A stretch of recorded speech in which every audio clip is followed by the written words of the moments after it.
नमस्कार बच्चों, मैं रोहित प्रो जी स्वागत करता हूं एक बार फिर से आपके अपने YouTube चैनल स्टडी अल्फा पे। तो कल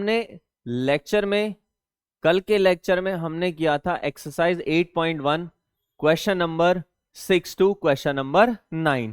तो उस एक्सरसाइज 8.1 में टोटल नंबर ऑफ क्वेश्चंस हैं आपके 11, जिसमें क्वेश्चन नंबर 10 अच्छा क्वेश्चन है, मोस्ट इंपॉर्टेंट क्वेश्चन है। क्वेश्चन 11 जो है वो ट्रू फॉल्स है। ठीक है बच्चों, तो आज हम करेंगे आगे, जहां पे हमने कल खत्म किया था वहीं से हम स्टार्ट करेंगे। स्टडी अल्फा की एक खास बात है कि जहां पर हम खत्म करते हैं वहीं से हम शुरू करते हैं, जिससे कि आपका कोई भी टॉपिक या कोई भी कंसेप्ट बीच में बिल्कुल ना छूटे। तो कल हमने कहां तक खत्म किया था? कल हमने किया था खत्म एक्सरसाइज 8.1 क्वेश्चन नंबर 9, राइट। और क्वेश्चन उसमें दो पार्ट से, जिसमें एक पार्ट हमने कराया था और एक पार्ट हमने होमवर्क में दिया था। उम्मीद करते हैं आपने वो क्वेश्चन बहुत अच्छे से कर लिया होगा। अगर कोई भी डाउट होता है तो आप अपना डाउट कमेंट बॉक्स में आप छोड़ सकते हैं, हम उस डाउट को क्लियर करेंगे। ठीक है बच्चों, तो कल हमने किया था क्वेश्चन 9, आज हम शुरू करेंगे question number 10। In triangle P Q R right angle at Q. In triangle P Q R, in triangle P Q R right angle at Q. Question में कौन से पॉइंट पे राइट एंगल बोला है? क्यू पॉइंट पे। ठीक है, तो अब हमें इसमें दो साइड का सम दे रखा है। Sum is P R plus Q R is equals to 25। P R plus Q R is equals to 25 centimetre. And P Q जो वैल्यू दे रखी है हमको, हमारे पास क्वेश्चन में है 5 सेंटीमीटर। ठीक है, यानी इसकी वैल्यू क्या है? 5 सेंटीमीटर है। और पी क्यू 5 है, क्यू आर और पी आर इन दोनों का जो सम है वो सम है 25 सेंटीमीटर। अब हम यहां पे इसमें क्या करते हैं भाई? राइट एंगल ट्राइंगल है। कल यानी पिछले लेक्चर्स में हमने बात की थी इस पूरी एक्सरसाइज 8.1 के लिए। ठीक है, पूरी एक्सरसाइज 8.1 के लिए जो कंसेप्ट है वो राइट एंगल ट्राइंगल से रिलेटेड है। ठीक है, सबसे पहले हमारे पास क्या चीज होनी चाहिए? राइट एंगल होना चाहिए। राइट एंगल के बाद हमारे पास राइट एंगल की तीनों साइड होनी चाहिए। ठीक है, और फिर तीनों साइड के बाद हम अपने क्वेश्चन में जो जो हमको चाहिए वो निकाल लेंगे। ठीक है, तो P R plus Q R is equal to 25 centimetre. P R equal 25 minus Q R. अब हम चाहें तो क्या कर सकते हैं?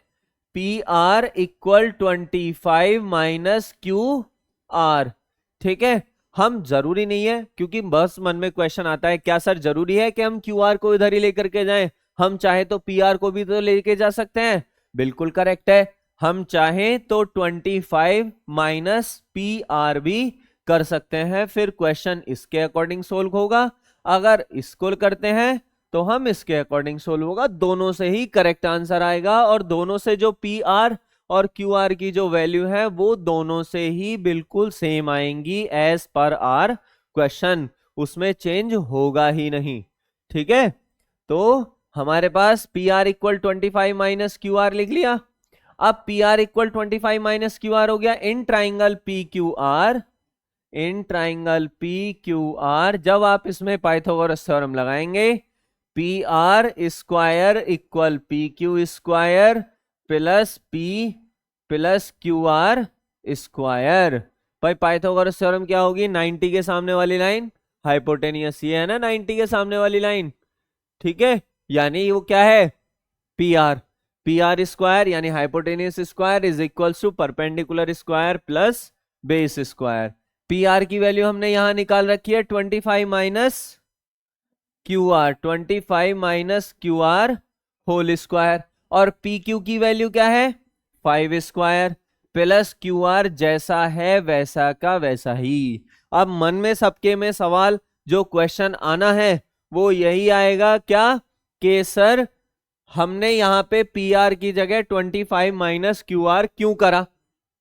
पहली चीज, ठीक है, ये जो क्यों का जो बात जवाब है ना वो हम देते हैं आपको। क्यों हमने पी आर को हमने 25 माइनस क्यू आर क्यों कहा? क्योंकि एक चैप्टर है linear equation in two variable, जहां पर दो वेरिएबल आते हैं, ठीक है। और इसमें जो दो वेरिएबल हैं वो पी आर और क्यू आर के लिए हैं। हम इसमें दो वेरिएबल मान सकते हैं, जैसे फॉर एग्जांपल हम पी आर की वैल्यू एक्स ले लें, पी और क्यू आर हम वाई ले लें, वो दो वेरिएबल में ही बनेगा, ठीक है।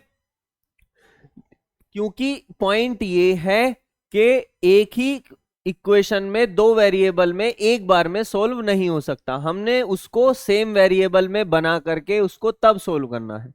इसीलिए हमने पी आर को वैल्यू जो है 25 माइनस क्यू आर किया है। अगर यहाँ पे पी आर और क्यू आर दोनों अलग अलग होते, अगर यहाँ पे पी आर, ठीक है, पी आर और क्यू आर एक साथ होते तो पॉसिबल ही नहीं था कि वो सोल्व हो जाए। इसीलिए, ठीक है, पी आर को हमने लिखा है 25 माइनस क्यू आर स्क्वायर। अब इसमें कौन सी आइडेंटिटी लगनी है, यहां पर जो आइडेंटिटी लगनी है a minus b whole square.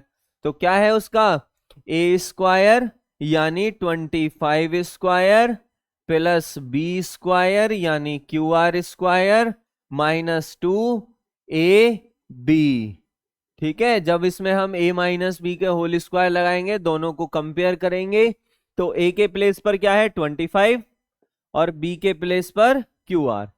a minus B का whole square a square plus b square minus 2ab equal 25 plus Q R square. अब ये क्यू आर स्क्वायर और ये क्यू आर स्क्वायर दोनों कट जाएंगे। कट क्यों जाते हैं, क्योंकि जब इधर आएगा साइड चेंज होगी तो ये माइनस में हो जाएगा, एक प्लस का है और एक माइनस का है। और जैसे अगर मैं एग्जांपल के तौर पर लिखूं 2 माइनस 2 इक्वल क्या होगा, 0 होगा, तभी तो वो कट जाता है, एक प्लस का एक माइनस का, ठीक है। अब ये इक्वल के अंदर दोनों सेम साइन है, तो जब ये क्यू आर है प्लस का है, इधर आएगा तो माइनस का हो जाएगा, तो ये बन जाएगा Q R square minus Q R square, जिसकी वैल्यू क्या रहेगी 0, इसलिए हम उसको काट देते हैं, ठीक है बच्चों। तो 25 का स्क्वायर 625 माइनस 50, 25 टू जा 50 क्यू आर इक्वल 25, ये हो गया। माइनस 50 क्यू आर है तो इसको हम माइनस 50 क्यू आर यहीं पे छोड़ देंगे, और ये 25 minus 625 Q R equal minus 600 upon ये क्या है माइनस 50, ठीक है, माइनस 50 क्यू आर, माइनस 50 पहुंच जाएगा डिवाइड में, माइनस से माइनस कैंसिल, 0 से 0, 5 से 12। अरे ये तो क्यू आर की वैल्यू मिल गई हमको 12 सेंटीमीटर। और जब क्यू आर 12 है तो यहां पर पी आर कितना हो जाएगा, यहां पर पी आर हो जाएगा हमारा, कितना हो जाएगा 25 माइनस 12 यानी 13 सेंटीमीटर, ठीक है बच्चों। तो अब यहां पे पी आर कितना हो गया 13 और ये कितना हो गया 12 सेंटीमीटर। यानी इस ट्राइंगल में हमको तीनों साइड, आपको पी क्यू आर में तीनों साइड आपको क्लियरली मिल गई। First P R, second Q R and third P Q, तीनों साइड हमारे पास हो गई। तो तीनों साइड जब हमारे पास हो गई तो अब वैल्यू जैसे हम पहले निकालते हुए आए हैं पिछले क्वेश्चंस में, क्या क्या, साइन पी इक्वल क्या होगा, पी के अकॉर्डिंग परपेंडिकुलर क्यू आर और हाइपोटेनियस बताया ना P B P, H H B, इसको याद रख लीजिए, पहला साइन के लिए, दूसरा कॉस के लिए और तीसरा टेन के लिए, क्यू आर अपॉन, ठीक है, परपेंडिकुलर अपॉन हाइपोटेनियस यानी Q are upon P R. Q R की वैल्यू हमने 12 निकाला है और पी आर 13, ठीक है, पी आर कितना हो गया 13, पहला आंसर।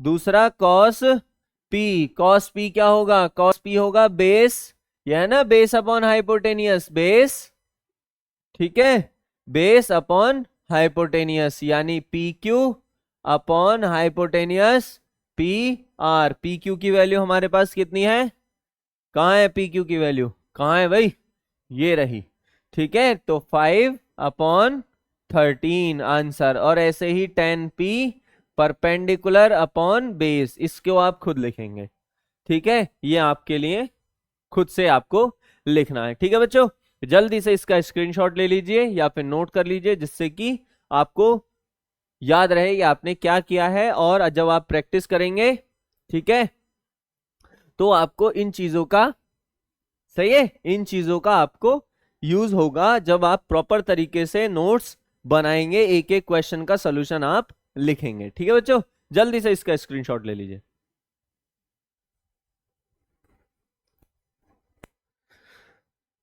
ठीक है बच्चों, और लगातार ध्यान रखिए, मेहनत करते रहिए, ठीक है, प्रैक्टिस करते रहिए, मेहनत करते रहिए, जिससे कि आपका आपका रिजल्ट बहुत अच्छा मिले। ठीक है, मेहनत करते रहिए और रेगुलर प्रैक्टिस करिए। मैथ्स को चाहिए प्रैक्टिस, ठीक है, प्रैक्टिस बहुत जरूरी है मैथ्स के लिए। ठीक है, जितना प्रैक्टिस करेंगे चीजें उतने ही आपके लिए आसान हो जाएंगी, इजी पे इजी हो जाएंगे। ठीक है बच्चों, जिससे आपको कोई प्रॉब्लम नहीं होगी, प्रैक्टिस बहुत जरूरी है। ठीक है, नेक्स्ट क्वेश्चन, उम्मीद करते हैं आपने इसका स्क्रीनशॉट ले लिया होगा। नेक्स्ट, ये सारे ट्रू फॉल्स हैं। ठीक है, सीबीएसई के पेपर पैटर्न में ट्रू फॉल्स है नहीं, ठीक है, आप टेंशन ना लें, ये पेपर में नहीं आएगा। ठीक है, लेकिन फिर भी हम इसको पढ़ेंगे, क्योंकि मेन चीज क्या है, आपको कंसेप्ट पता होना चाहिए, और हम इससे क्या करेंगे, कंसेप्ट क्लियर करेंगे।